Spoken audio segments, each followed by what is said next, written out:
Panther people, what up? Is this current Panther coaching staff about to lead us to the Super Bowl?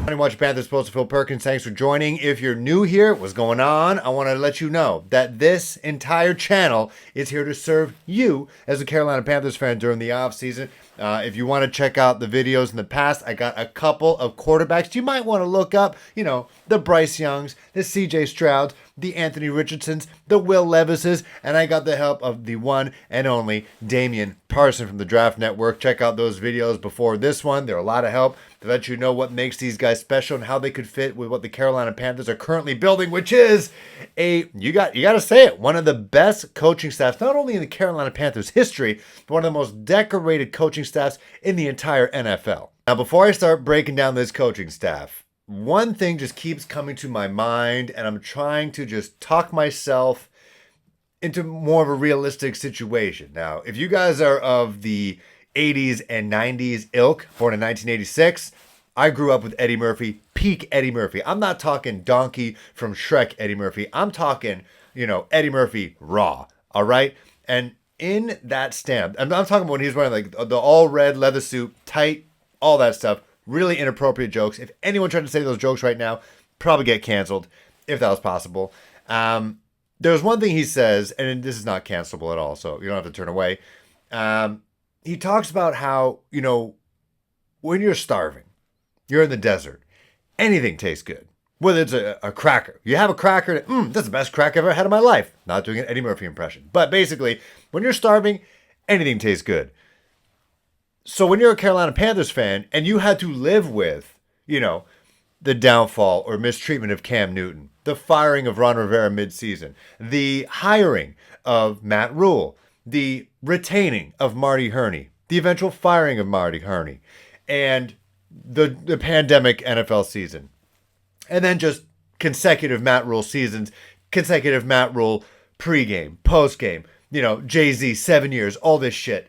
You are like drained as a football fan, especially, and you don't have to look that far away to see a Patrick Mahomes, a Joe Burrow, a Josh Allen, those guys, Lamar Jackson operating, and, other, professional, serious NFL teams operating. You just got this team that you have, and you're like, are we delusional? Is this how NFL franchises work and we're just unlucky? No, that was just the Rule era, and we were starved of actual big person football. We weren't getting that. We weren't getting mature, adult, freaking NFL football. We weren't getting that. That's what it felt like. We were starved of that.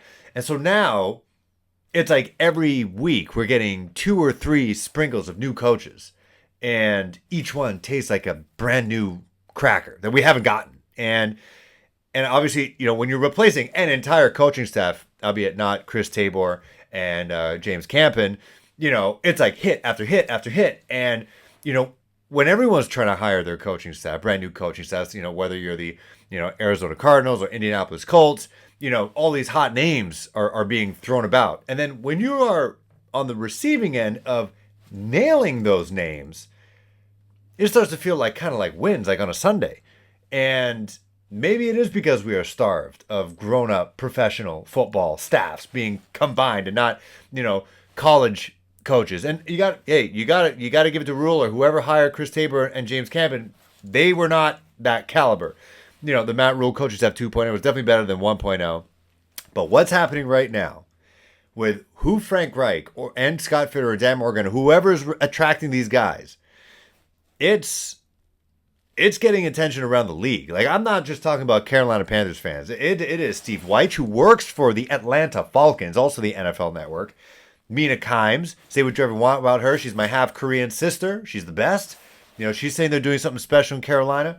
Dan Orlovsky, who, according to some reports, actually spoke with the Carolina Panthers at a high-ranking position, most likely the quarterback coach position that Josh McCown now holds.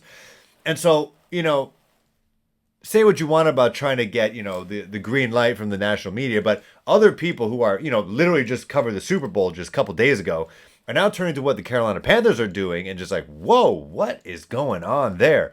And so, yeah, you were starving, Panthers fans. You were starving, but at the same time, you're not delusional. What the Panthers are building is special. They got Ejiro Evero, who is now the defensive coordinator, 40 years old, experienced, have experience with the Sean McVay tree in LA, coming off from the Denver Broncos, and that tumultuous season that they had, still having a top defense despite the fact that their offense was not doing great. And so shouts to him. He's going to change up the defense a bit. But you got a young defensive coordinator now, and the good thing about the way the NFL is going, no one's really hiring that many defensive coordinators. So you would imagine that he would have a good amount of, time here in Charlotte, unless something absolutely wild happens, which is a good thing. That means the Carolina Panthers have done well.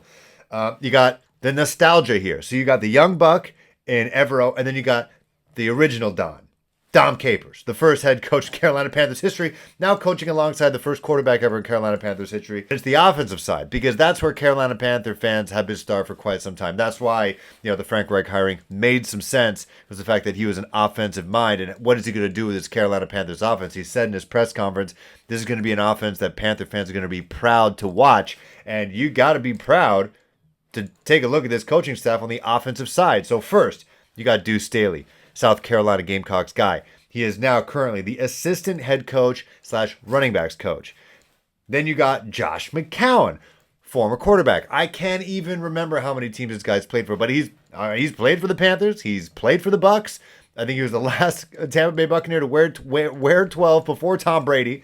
But he's been everywhere. He played alongside Sam Darnold, so to me it makes sense for him to be a bridge. You got Parks Frazier, who is the passing coordinator, or he was one of the passing coordinators with the Indianapolis Colts with Frank Reich. You got James Campen, I said before, Robert Kugler, assistant offensive line coach. But everyone was talking about, hey, what's going on with the offensive coordinator? Do the Panthers even need an offensive coordinator? You got Frank Reich as the head coach. He could be calling plays. You got Jim Caldwell, another guy who was in the hiring tree, in the hiring wheel this offseason to try to be a head coach. I thought if we weren't getting Frank Reich, we weren't getting Steve Wilkes, we could be getting Jim Caldwell, who was the last head coach of a playoff-bound Detroit Lions team. But you got him kind of like just roaming around the Carolina Panthers squad, just kind of talking to defense and offense. He played DB with the University of Iowa, so that kind of makes sense. He's kind of talking to everybody. But you got him. And you got Josh McCown, former quarterback. You got Deuce Staley coming from the Philadelphia tree. And so do you even need an offensive coordinator if you got Frank Reich drawing up the plays and calling them? Yeah, you do. And so they elevate Thomas Brown, who was the assistant head coach with the Los Angeles Rams and tight ends coach, now the offensive coordinator with the Carolina Panthers. And I officially feel old because this guy is younger than me. Todd McShay from ESPN, draft analyst, saying that he said this, and I couldn't believe a draft analyst was saying this on television, on national TV, right before draft night. And, you got a guy like Matt Rule sitting there, and he's like, he's trying to, it's hope season in the offseason. He says, if I had a son and he played quarterback, I would not want him to be drafted by the Carolina Panthers because that is not a place to develop. You kind of didn't blame him. But now, if you're Todd McShay or any mom or dad, and you have a son entering this draft, maybe their name is Bryce Young, maybe their name is C.J. Stroud, Anthony Richardson, Will Levis, Hendon Hooker, whatever. You kind of want them to be drafted by the Carolina Panthers because if you need refinement like a C.J. Stroud or a Bryce Young, or you need a complete overhaul in how you see the game, Anthony Richardson, Will Levis, what better place to go than the Carolina Panthers with two former NFL quarterbacks in Josh McCown and Frank Reich. You got a guy like James Campen on the offensive line. You got Thomas Brown, who is a Super Bowl winning coach with the LA Rams. You got Deuce Staley, who's a Super Bowl winning coach with the Philadelphia Eagles. You got Jim Caldwell, who is also a very successful coach. If you're any of these guys, like I said, whether you need refinement, like the first two I mentioned, or ones that need a little bit more time, but you might still be forced to play, and you need some coaches that are surrounding you to help slow the game down, make it easier for you, what better place than the Carolina Panthers with this wealth of knowledge? You got the veterans like Frank Reich, Jim Caldwell, and then you got the younger guys who can relate with you in the Thomas Browns and Deuce Staley's and the Josh McCowns. Like, come on. And if you just couple that with a veteran player who's been there before, the ups and downs, in my opinion, why not Sam Darnold? It gave me some peace of mind that you can put these guys really into week one And with this coaching staff set up now, they're ready to go. Like, they're ready to hit the combine in Indianapolis. They're ready to go to pro days and to grill all these quarterbacks to see, where are the weaknesses? Where could we target on? And I would have confidence. Like, you could put a veteran out there first, kind of like a lame duck veteran, see how far they can go, and then flip them during the bye week or during week 5 or 6, whatever. Let the rookie get some reps. I could see whoever these rookies are.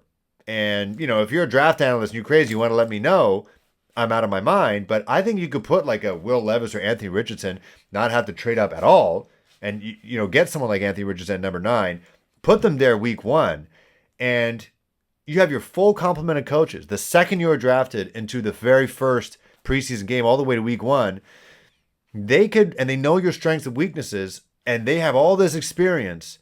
Depending on what happens, what's surrounding you, like what other skill position players are out there, I think it's a great situation. I'd be totally fine. I would feel comfortable. If I'm their parents, or their agent, I feel like this is a great situation for my guy to come in here and succeed right off the gate. The Panthers got the foundation right. They got the coaches. Now, let's use a food analogy because Friday night, why not? So you got the taco shell or the corn tortilla, whichever one you want. Soft or hard, I don't care. You got that. It's a good one. You don't want the wheat ones. You want the corn ones. That's the best. Now you got to get the filling, the good part. And that's number 1, starts with the quarterback. And you got 4, 5 quarterbacks to choose from. And I trust this group because they got the Josh McCowns, they got the Jim Caldwells, they got the Frank Reichs, they got the Thomas Brown who played and coached Matt Stafford. You got Deuce Staley, won a Super Bowl as well, along with Brown. I would hope they all can come together and figure out if they're on the same page. We want this guy. He can help us be the Cincinnati Bengals, because that should really be the mold. Cincinnati Bengals, Kansas City Chiefs. This quarterback will take us to the next level in the next year or 2. And so you got to get that right. You got to get the filling for the taco, and then you get the sexy stuff, whether it's high Tennessee, the burner wide receiver, whoever. I don't care. I'm not getting deep into that right now. We're talking about coaches right now.